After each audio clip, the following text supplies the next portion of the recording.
केंद्रातील यूपीए सरकार उद्या 4 वर्ष पूर्ण करत आहे। या सरकारच्या प्रगतीबाबत आपण चर्चा करणार आहोत सकाळचे दिल्लीचे ब्युरो चीफ अनंत बागायतकर यांच्याशी। सर, यूपीए 2 ला उद्या 4 वर्ष पूर्ण होत आहेत। यूपीएच्या या कामाचं तुम्ही कसं विश्लेषण कराल आणि सगळ्यात महत्त्वाचं म्हणजे 5 पैकी यूपीए 2 ला किती गुण द्याल? यूपीए ला उद्या 4 वर्ष पूर्ण होत आहेत। यूपीए 2 ला आता तुम्ही विचारलेला प्रश्न असा आहे की यूपीएला किती तुम्ही गुण द्याल 5 पैकी। खरं गुण देणं जरा अवघडच आहे, कारण या सरकारचे अवगुणच खूप आहेत। त्याच्यामुळे एकूण सरकारचा 4 वर्षातला कारभार आणि जो काही त्यांची जी काही कामगिरी आहे ती बघता त्यांना मायनस गुण देणंच जास्त योग्य ठरेल। त्यामुळे गुण वगैरे देण्याच्या भानगडीत न पडता उद्या जी 4 वर्ष पूर्ण होत आहेत यूपीएला, तर त्याच्यामध्ये हे सरकार यूपीए 1च्या तुलनेमध्ये अनेक आघाड्यांवर अयशस्वी ठरलेलं आहे। आणि ज्या पद्धतीने लोकांचे प्रश्न किंवा लोकांना ज्या पद्धतीने सामोरं जाणं या सरकारने अपेक्षित होतं, त्याच्यामध्ये हे सरकार काही पास झालंय असं म्हणता येणार नाही। बरोबर। सर, यूपीए 2 समोरील आव्हानं वाढली आहेत का असं तुम्हाला वाटतं? यूपीए 2 समोरची आव्हानं वाढलीत का म्हणजे मुळातच अशी अनेक आव्हानं आहेत। कारण आता त्यांच्या पुढचं सर्वात मोठं आव्हान आहे की उरलेली जी 2 संसदेची अधिवेशनं आहेत ती कशी सुरळीत पार पडतील, हे एक सर्वात मोठं आव्हान। याचं कारण असं की या सरकारचा जो काही संसदेतला जो पाठिंबा आहे तो सतत कोणत्या ना कोणत्या कारणाने घसरत चाललेला आहे। म्हणजे सर्वप्रथम तृणमूल काँग्रेसनी पाठिंबा काढून घेतला, त्याच्यानंतर द्रमुक बाहेर पडला।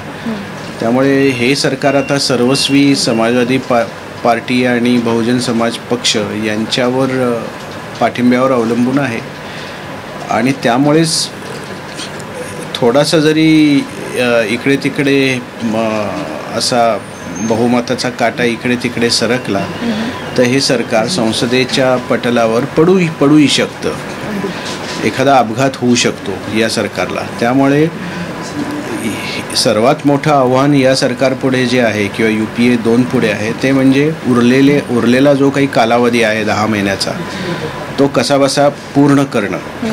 आणि तेही लोकांसमोर हे न जाता की हे सरकार पडलेलं आहे किंवा बहुमताअभावी या सरकारला आपला गाशा गुंडाळावा लागला आहे।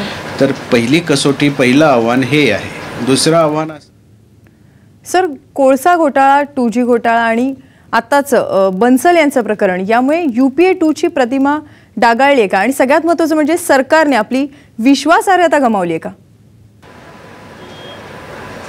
आता हे जे विविध घोटाळे आहेत तर या विविध घोटाळ्यांमुळे सरकारची प्रतिमा डागाळली आहे, तर निश्चितपणे ती डागाळली काय कलंकित झालेली आहे। मग अगदी ताजं जे काही रेल्वे मंत्र्यांचं जे काही प्रकरण आहे त्यांनी देखील सरकारची अब्रू ही मोठ्या प्रमाणात गेलेली आहे। आणि विश्वासार्हता गमावली, तर विश्वासार्हता या सरकारने तेव्हाच गमावली जेव्हा 2G स्पेक्ट्रमचा जो काही मोठा असा जो महाकाय असा भ्रष्टाचार लोकांसमोर आला, तेव्हाच या सरकारने आपली विश्वासार्हता गमावली। मुळात असं आहे की हे जे सर्व काही त्याची सर्व माहिती लोकांसमोर आहेच या सर्व महाप्रचंड घोटाळ्यांची। प्रश्न हा आहे की पंतप्रधान हे एक अत्यंत सचोटीचे आहेत, परंतु त्यांची सचोटी किंवा त्यांची जी काही सच्चाई, त्यांचं जे काही स्वच्छ असं जे काही व्यक्तिमत्व आहे, तर ते व्यक्तिमत्व असताना देखील हे सर्व एवढे महाभयंकर असे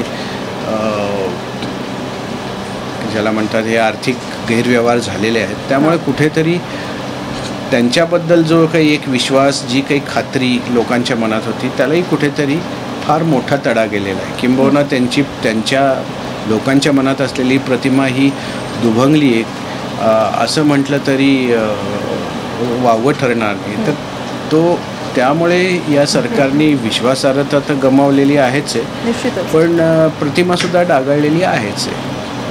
सर, राहुल गांधी यांना पंतप्रधान पदासाठी प्रमोट करण्याची खेळी काँग्रेसकडून खेळली जाते. अगदी 2014च्या निवडणुका डोळ्यांसमोर ठेवताना राहुल गांधींचं नेतृत्व लोक कितपत स्वीकारतील असं तुम्हाला वाटतंय?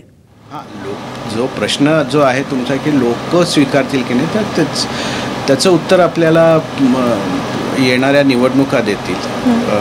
कर्नाटकामध्ये असं सांगितलं जातं काँग्रेसकडून, बऱ्याच अंशी त्याच्यात तथ्य पण आहे की कर्नाटकातली जी तिकीट वाटपाची जी सगळी यंत्रणा होती किंवा जी काही प्रक्रिया होती त्याच्यामध्ये राहुल गांधींनी यावेळेस केंद्रातल्या नेत्यांनी तिकीट वाटप करण्यापेक्षा प्रदेश पातळीवरच तिथल्या आणि त्यांच्या ग्रासरूट ब्लॉक लेवलपासून डिस्ट्रिक्ट लेवलपासून ते प्रदेश त्या लोकांकडून त्यांनी प्रथम नावं मागितली.